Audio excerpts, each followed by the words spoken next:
ఇప్పటి నుంచే మీరు తెలుసుకోవాలి. వారు ఈ రాజ్యాంగాన్ని రాయడానికి తన జీవితాన్ని సర్వం కోల్పోయి, మీలాంటి పిల్లలు తన సొంత పిల్లల్ని ఎంతోమందిని పోగొట్టుకున్నారు. ఆరోగ్యం బాగాలేకపోయినా కూడా నా పిల్లలు చనిపోతే నేను ఒక్కనే బాధపడతాను, కానీ నేను రాజ్యాంగాన్ని రాయకపోతే నా దేశంలోని పిల్లలు, నా జాతి యొక్క పిల్లలు అందరూ అనాథలు అవుతారు. నా పిల్లలు పోయినా పర్వాలేదు, నేను నా భారత రాజ్యాంగాన్ని రాయడానికే ప్రాముఖ్యత ఇస్తానని భారత రాజ్యాంగాన్ని ఆ రోజు డాక్టర్ బిఆర్ అంబేద్కర్ గారు రాశారు.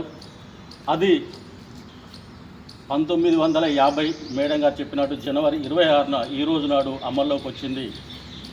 అదే సెలబ్రేషన్ ఈరోజు మనం చేసుకుంటూ ఉన్నాం.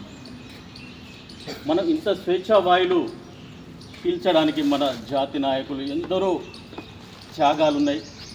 వారందరినీ పిల్లలు మీరు ఇప్పటి నుండే పఠించుకోవాల్సిన అవసరం ఉన్నది. ఒక్కొక్కరు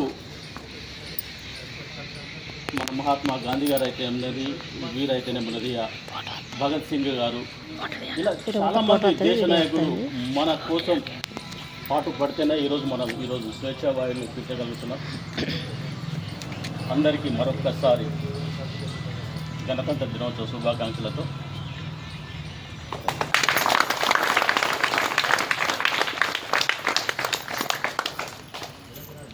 మీరెవరన్నా మాట్లాడు.